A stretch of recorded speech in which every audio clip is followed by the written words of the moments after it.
Hi, I'm Alex Elle, and I write books for a living. The Hey Girl podcast was created with sisterhood and storytelling in mind. Hey girl. Hey girl. Hey girl. Hey girl. I'll be sitting down with some phenomenal women to discuss love. I believe we grew distant out of love of some type, I don't want to hurt you. Loss. Really don't know what's going to trigger that feeling of grief in any moment. And a topic very important to my work, self-care.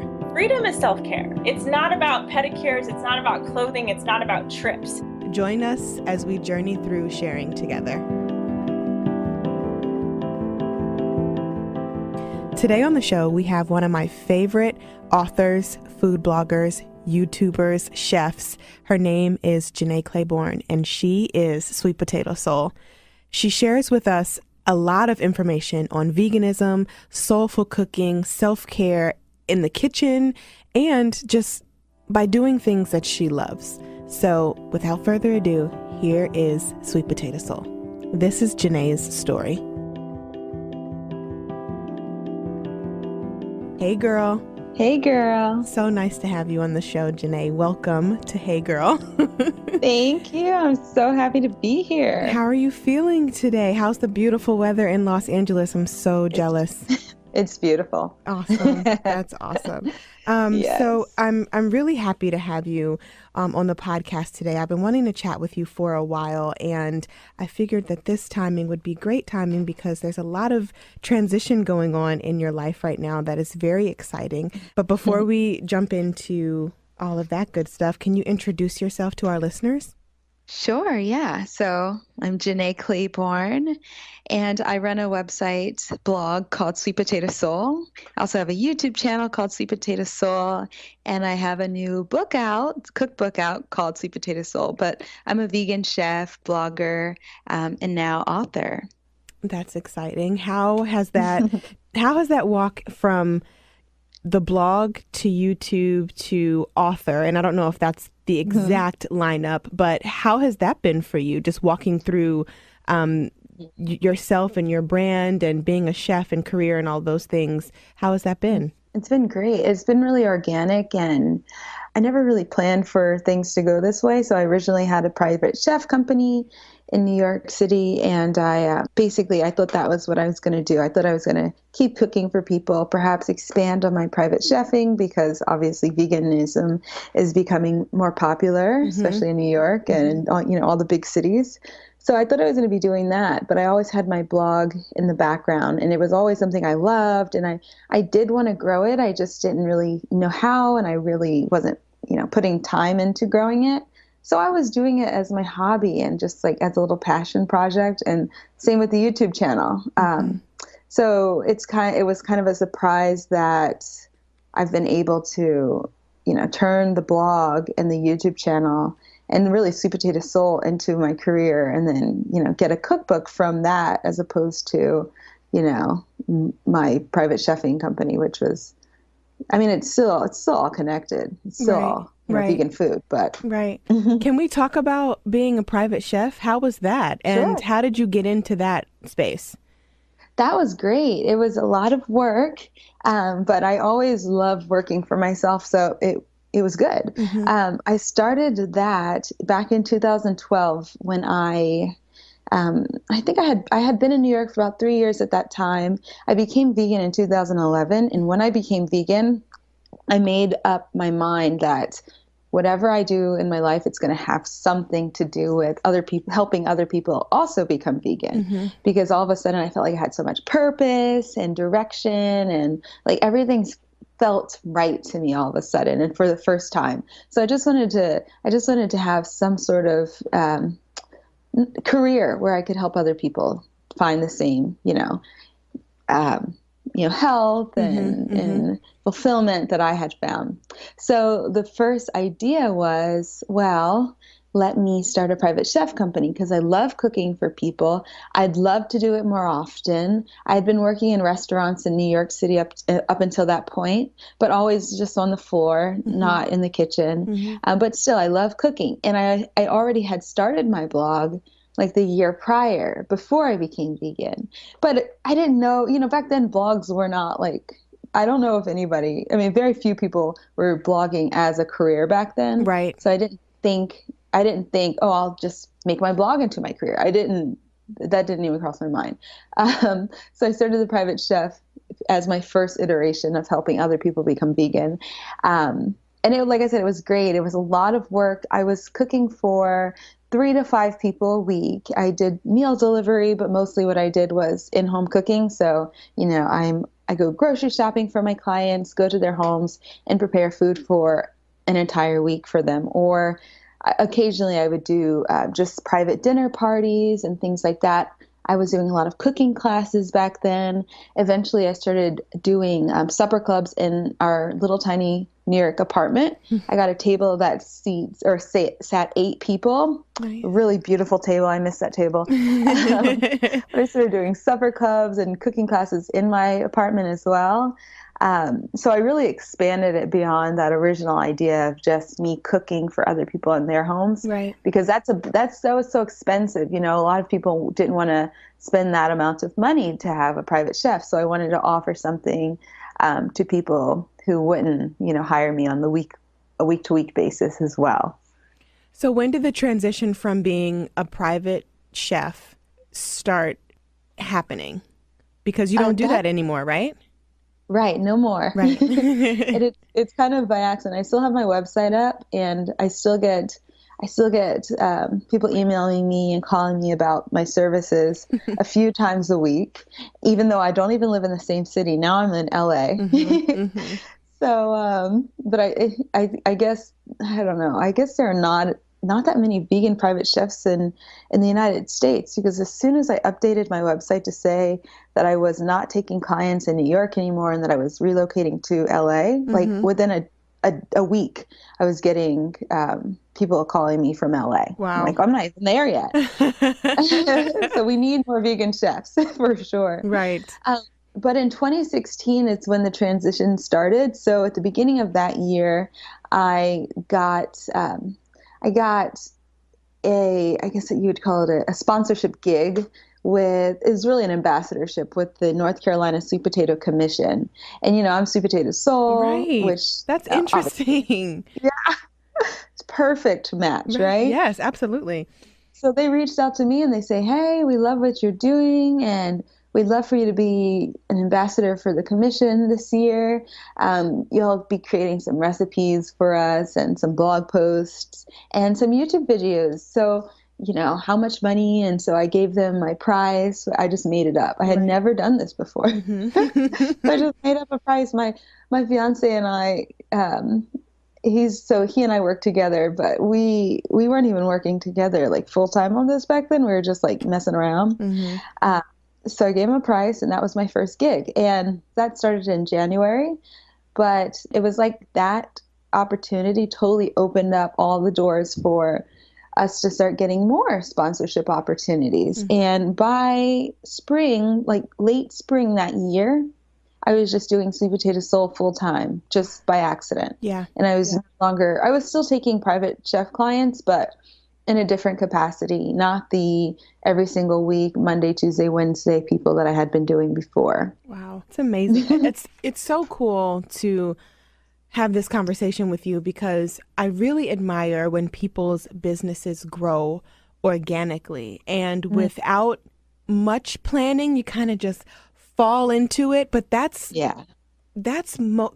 almost the most fulfilling, thing that can happen, because then you're able to really do what you love without any pressure and obligation, but you're just like standing in this love for food, veganism, health, and everything else. So I think that that's wonderful, and it's going to inspire so many women who are listening to this show. I subscribed to your email, so I got your email today about it being your 7-year vegan anniversary.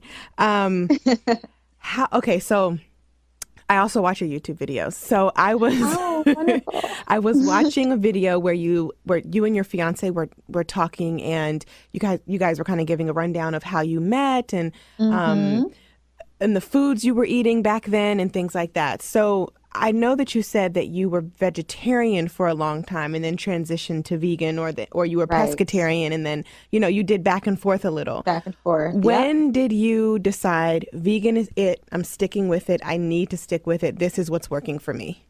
Yeah. That was March 2011. And it was like, and a lot of people are like, oh, did you become vegan overnight or was it a transition?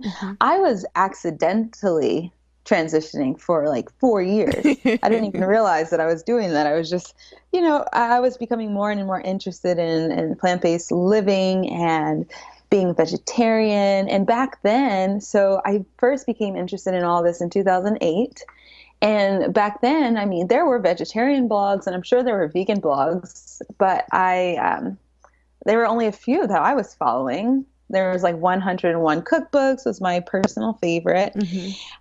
So I was kind of like, trying things out. I didn't know any vegetarians or I probably knew some vegetarians, but I definitely didn't know any vegans back then. So I didn't really have a roadmap that, a lot of people have today with so many bloggers and so many more books about vegan nutrition and cookbooks and YouTube channels and things like that. So little by little, I was, gaining knowledge and changing, different things in my life, incorporating new foods, taking out old foods like Chips Ahoy cookies. I quit eating those probably in like 2009. But, over time, and then like by the time I finally became vegan, I was pretty much already vegan. I was eating so little animal products at that point. It was pretty easy. How has it been being a vegan of color, a Black vegan? Because I know a lot of us are like, we want to try it, but we can't. I was vegan for 2 years and vegetarian for 3 or 4. Wow. And I started eating meat again in 2016 when I went home with my husband for his mom's funeral. He's from Kansas City, and Kansas City is known for their barbecue. And we were grieving, and I was like, I want some ribs. So I had some, and that was my transition back into eating meat again. But I brought that up because lately I've been wanting to transition back to fully plant-based.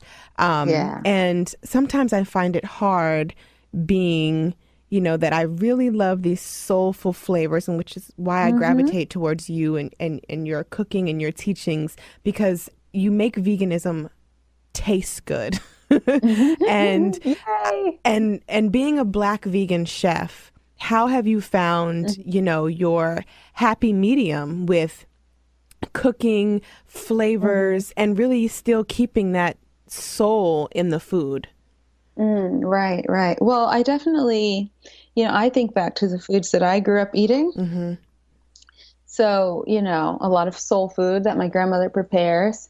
And so I like to dissect the foods in the dishes, right? So for example, if it's my grandmother's sweet potato pie, which happens to be like my favorite food, and it's pretty simple, right? Everybody knows what sweet potato pie is. There's, it's a dessert, but what is the texture? You're going for a certain texture. What is like the balance of flavors? How can I replace the egg in there? How can I place the dairy in there? How can I make sure my crust is just as flaky and delicious and buttery, right? And how can I really put the same essence into it? So a lot of times when you're making vegan soul food, or even any type of veganized version of a traditional dish, sometimes it tastes exactly the same. Like one of the recipes I'm going to be posting later this week is for dirty rice. And to me, it tastes exactly the same. And that used to be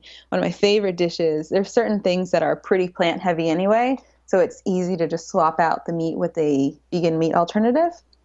But I break it down to every step. And often, like when I was writing my cookbook, I looked at a lot of non-vegan recipes and just simply tried to figure out on my own, how can I swap out the animal product and then test from there. If you look at, say like you say you're going to have like a barbecue. the barbecue sauce is most likely vegan. The only thing that might not be vegan in barbecue sauce, like a homemade barbecue sauce, might be if they put like a Worcestershire sauce in it. I don't think, and I think that think might I have usually do fish in it. I think. Right. So that's something that you can simply take out. Do you mean like a fish sauce? Yeah, like a fish sauce. Yeah. Right. So you can take that out, and if you're going for if you want that sort of like a fishy or sea type flavor, then that's something you could replace. I always replace it with seaweed, like dulse, especially because it's super briny and super sea tasting. But if you just look at like the basic anatomy of the recipe, you'll find that it's pretty easy to swap out things. When it comes to swapping out meat and like the texture of meat, I recommend people start with mushrooms. 100% start with mushrooms. They're really good for you. They're delicious. The meat texture is all there. But if you don't have access to mushrooms or like certain great types of mushrooms, like oyster mushrooms and lobster mushrooms and things like that, then also I recommend going for like a meat alternative like Gardein. And those are really good too. But I don't know, for certain things, like you said, you said ribs, right? Yeah. Mm-hmm. I mean, there's really no alternative for ribs, right? And that's fine. Right. I mean, so that's like you just don't have don't have them. I'm not eating that anymore. Right. But there is something, a good alternative that I always tell people is jackfruit for like your pulled pork sandwiches. You use jackfruit instead, and I still pull from my vegan past. Every now and then.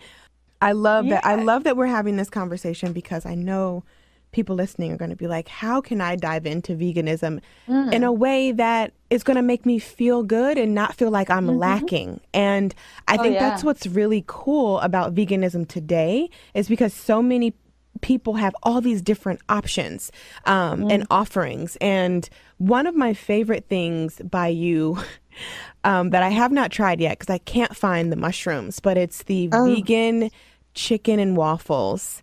Okay. And I sent that video to Ryan, and I was like, babe, look at this. And he was like, that I could eat every day. That looks so good. How did you play with that recipe? Because it looks like a chicken breast sitting on top of waffles. Okay, that it's surprisingly easy. So I just made a traditional, fried chicken coating, like with flour and this literally the same exact spices. I didn't alter anything at all. The only thing that I altered was, instead of using, I'm pretty sure for that recipe, I did like a buttermilk dredge. That's like the dairy and the egg. Okay, so for replacing an egg in something like fried vegan chicken, all you have to do is use cornstarch or arrowroot powder. It helps to bind the ingredients together, stick them to whatever you're frying, and it keeps it nice and crispy, as opposed to using something like flaxseed, which you could use too. It helps to bind, but when it fries up, it's not as nice and crispy, right? So arrowroot or cornstarch. And for the buttermilk, simple, non-dairy milk, any non-dairy milk, except for coconut. Don't do coconut, but any of the other ones, and some vinegar or lemon juice, and it will curdle. It'll have a flavor very much like traditional buttermilk, and it's got that curdly stuff and all that. And literally that is all I did. The rest of the recipe is just straight classic, my grandmother's fried chicken recipe. I did not alter that. That's amazing. And then the mushroom. I mean, I didn't do anything to the mushroom. Yeah. So those oyster mushrooms, they're grown in you can grow them at home, but basically you would grow them on like a log, basically, or coffee grounds at home. Wow. You could do them out of a bucket at home. They're really easy to grow. I'm so ashamed. I have been saying that I'm going to start growing my own for months, and I'm still buying them at the grocery store. But let me tell you real quick, Alex. Yes. Simply go to an Asian grocery store. Amazing prices on oyster mushrooms. Also trumpet mushrooms. Oh, so good. And they're organic. They're nice and fresh, and they are insanely priced. They're so perfect, and they're incredibly healthy for you, by the way, on top of all the other goodness. That's awesome.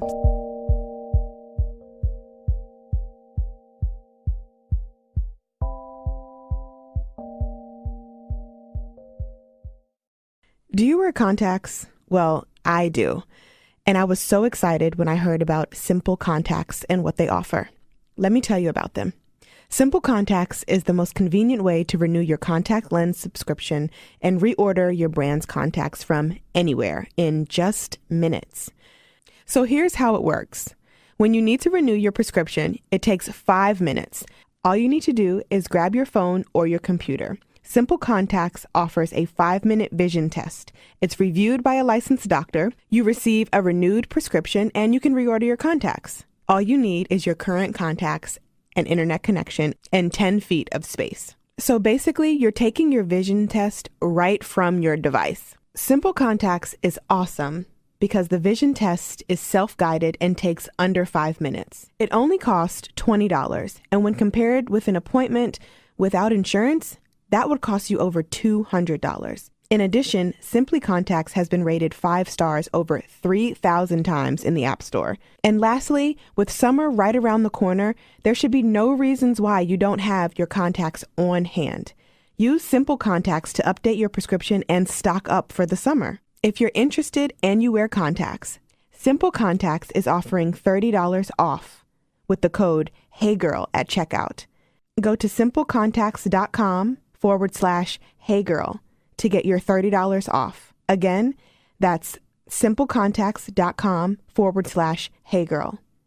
Please keep in mind, this isn't a replacement for your periodic full eye health exam. Simple Contacts is offering you $30 off at simplecontacts.com/HeyGirl. Again, that's simplecontacts.com/HeyGirl for $30 off your order.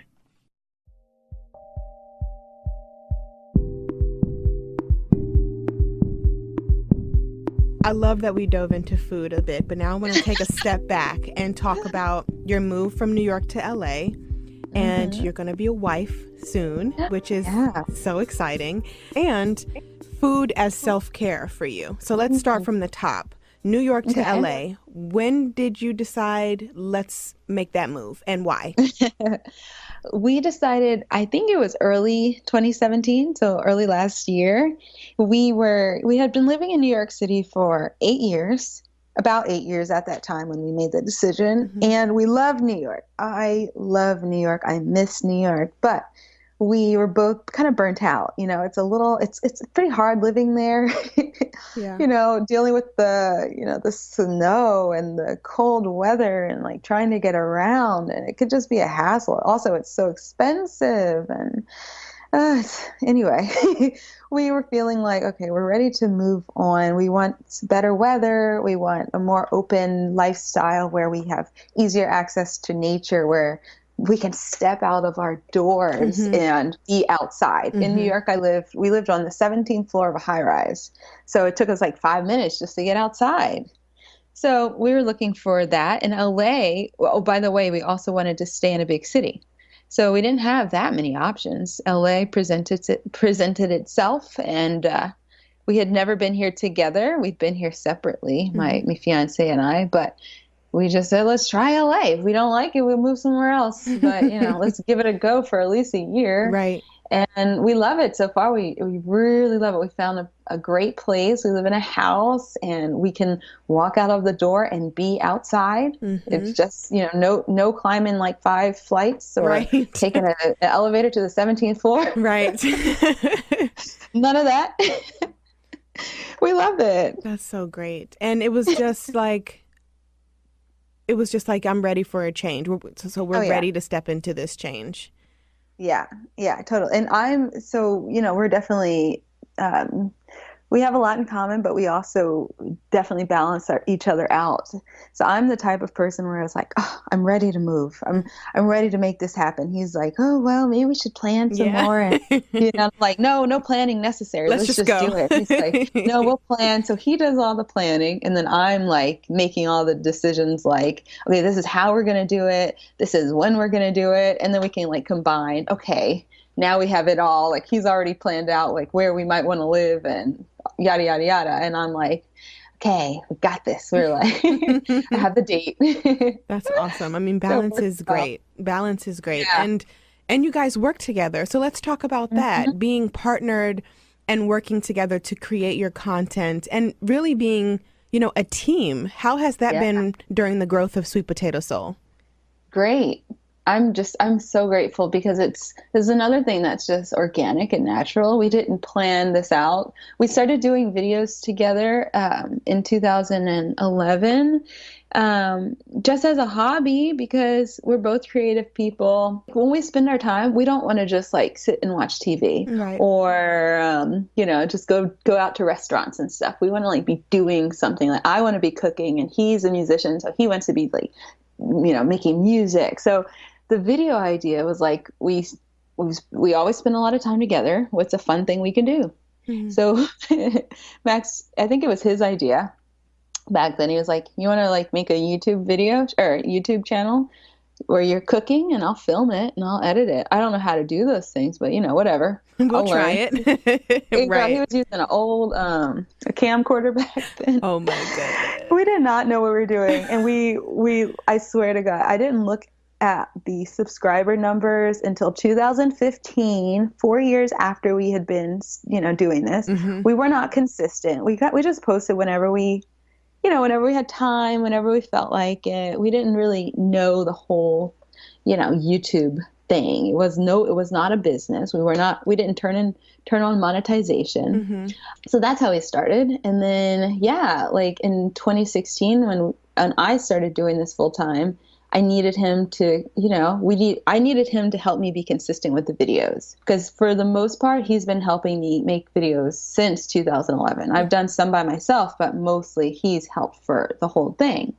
So it's just been very natural. And then, as we started making more money, then I'm like, oh, wow, now I can I can pay you. Like, maybe you can quit your other job. He was working as a tutor, mm-hmm. and maybe you can quit your other job so you don't have to be like going from apartment to apartment all around the city every day. And maybe you can, I could pay you. Yeah. So then I started paying him. And then we eventually became like more partners where it's not like, I don't consider him an employee of mine. Right. And right.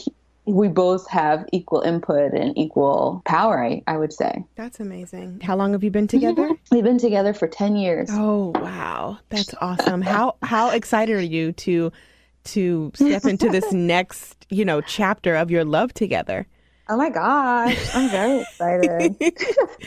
I watched a video on like how he did it, and I was sitting at my computer melting. I'm just like, look at this. So awesome. So sweet. I know. So good. Yeah, it's funny because we already feel, we always say this, like, well, I don't know what's going to change. I can't imagine like until we have children, because it's like we were married already. We've been living together for almost, how long? For many, many years. I don't even know how long. We've been together all this time. So we'll see. I'm excited because it's like, I don't know. It's just cool. How did he propose for those people who don't, watch your YouTube yet? Can you give us like a brief snippet of how it happened? Sure. Okay. So we moved into this new place on like September 1st, the place that we're living in right now in LA.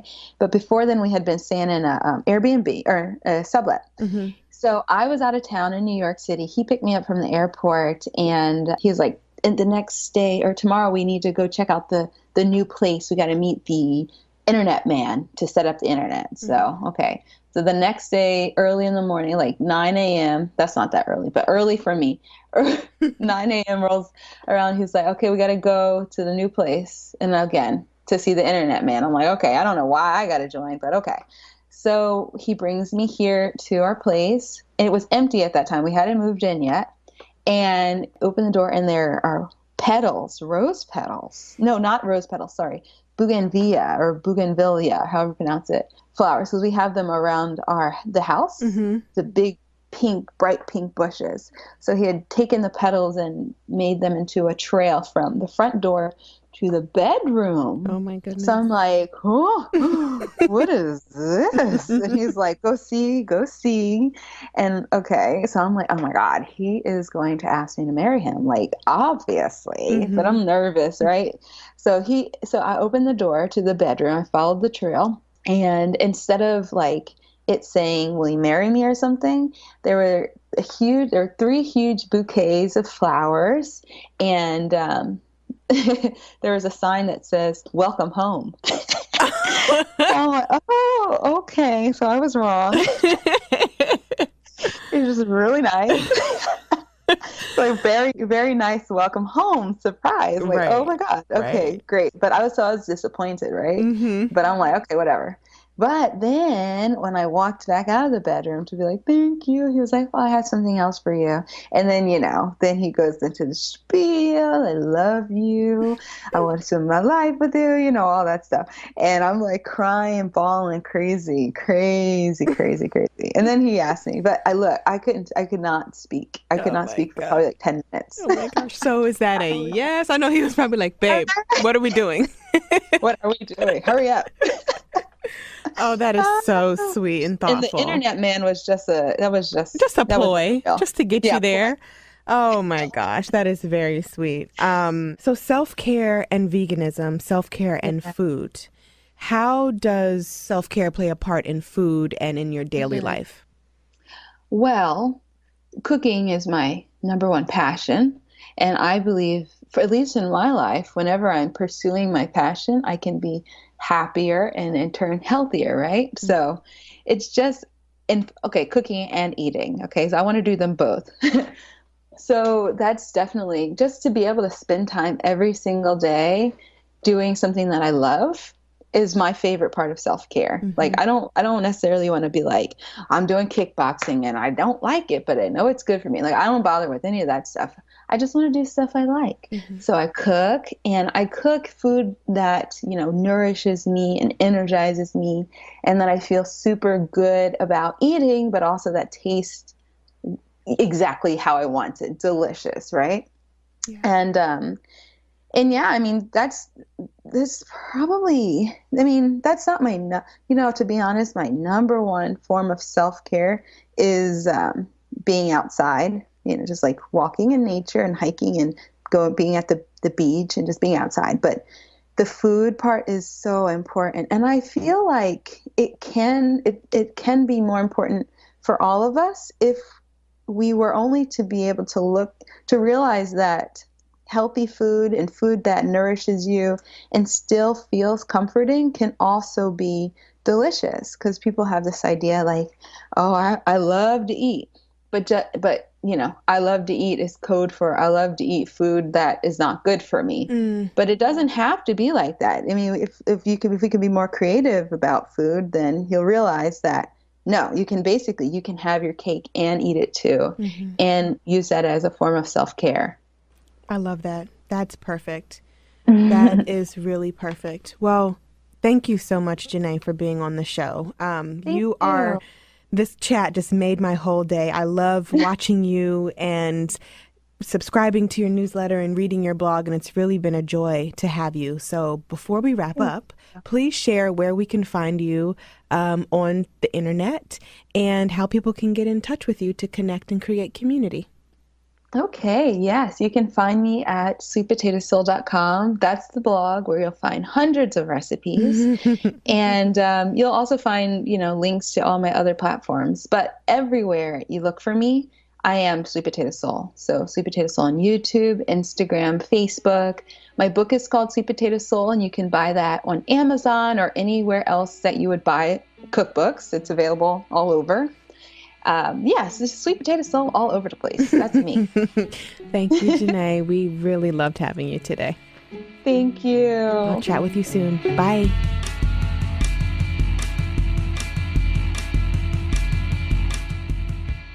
The Hey Girl podcast is a member of the District Productive, produced by Paul Woody Woodhall and me, Alex Elle.